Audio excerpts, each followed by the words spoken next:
Oke baik, Assalamualaikum warahmatullahi wabarakatuh. Bapak Ibu guru yang terhormat, kembali lagi di channel Guru Obat 21 Media Informasi dan Edukasi.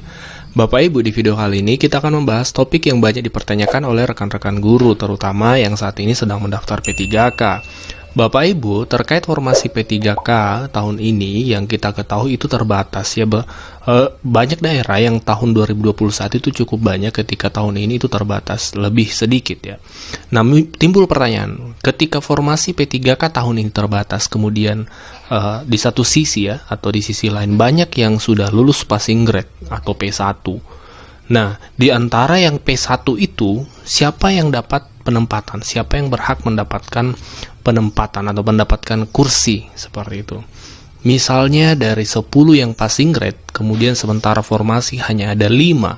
Siapa yang berhak menempati 5 formasi itu?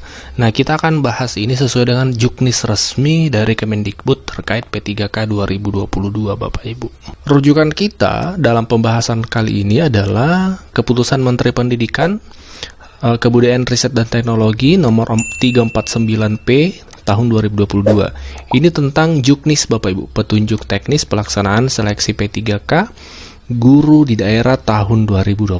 Jadi ini adalah aturan main yang resmi dari Kementerian Pendidikan, Bapak Ibu. Sebelum membahas lebih jauh, kita akan mengetahui bahwasanya ada 4 istilah yang paling umum disebutkan: P1, P2, P3, dan P umum. Apa itu P1? Yaitu prioritas 1, yaitu guru-guru yang sudah lulus passing grade di P3K tahun 2021 kemarin.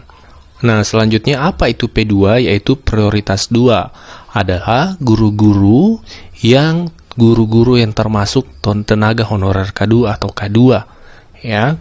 Kemudian yang apa itu P3? P3 yaitu guru-guru yang aktif mengajar 6 semester terakhir atau 3 tahun terakhir, itu P3.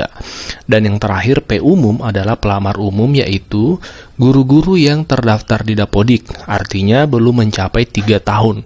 Kalau sudah masuk 3 tahun pengabdiannya, maka dia masuk di P3 atau prioritas 3. Tapi kalau belum mencapai 3 tahun, maka dia masuk pelamar umum. Dan yang juga termasuk pelamar umum adalah lulusan PPG, seperti itu Bapak Ibu. Ini yang perlu kita pahami dulu, P1, P2, P3, dan P umum.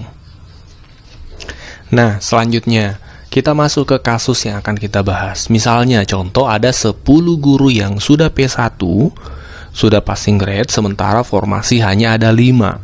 Siapakah dari 10 guru ini yang dipilih menempati 5 formasi itu? Nah, itu ada urutan-urutan kategori siapa yang didahulukan, Bapak Ibu. Siapa yang nomor 1, siapa 2, 3, 4. Nah, urutan-urutannya itu dibahas dalam juknis ini. Yang pertama, diberikan dulu kesempatan atau diprioritaskan dulu dari P1 itu yang honorer K2 ya. Jadi misalnya dari 10 orang tadi ada 1 orang K2, maka Bapak atau Ibu K2 itu yang didahulukan menempati formasi pertama. Seperti itu. Artinya masih tersisa 4 formasi, karena kita contohkan tadi 5 formasi ya. Nah, jadi yang didahulukan K2 dulu. Lalu kalau masih ada formasi sisa ya, setelah K2 ditempatkan yang P1 tadi ya, kita fokus pembahasan V1 kali ini, baru diberikan penempatan kepada guru-guru non-ASN, artinya guru-guru yang terdaftar di passing grade di sekolah negeri ya, di sekolah negeri. Nah, kalau setelah guru-guru non-ASN di sekolah negeri diberikan penempatan lantas masih ada sisa formasi, lalu maka baru diberikan kesempatan kepada lulusan PPG untuk menempati penempatan formasi. Nah, kelanjutnya setelah masih ada sisa formasi untuk P1 ya, kita bahas P1 Bapak Ibu, maka diberikan kesempatan pada urutan keempat, yaitu penempatan guru swasta. Ya, jadi pada 4 penempatan kategori ini, THN K2, guru non-ASN, lulusan PPG, dan guru swasta, dalam penempatannya ini bukan berdasarkan nilai dulu ya. Bukan berdasarkan tinggi rendahnya nilai dulu, tapi berdasarkan urutan ini Bapak Ibu. K2 dulu, guru non-ASN, lulusan PPG, dan baru terakhir guru swasta Bapak Ibu. Nah, ini juknisnya atau aturan mainnya siapa yang didahulukan. Nah, ini aturan money yang perlu kita pahami Bapak Ibu, dan ini berdasarkan juknis resmi.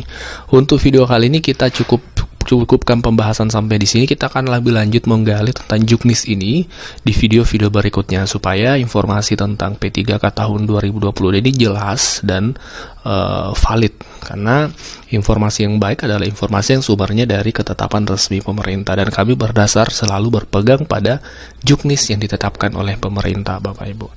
Baik, sampai jumpa di video selanjutnya. Jangan lupa tekan subscribe dan follow, ikuti terus channel ini untuk update informasi yang senantiasa valid dan terpercaya. Terima kasih dan Assalamualaikum warahmatullahi wabarakatuh.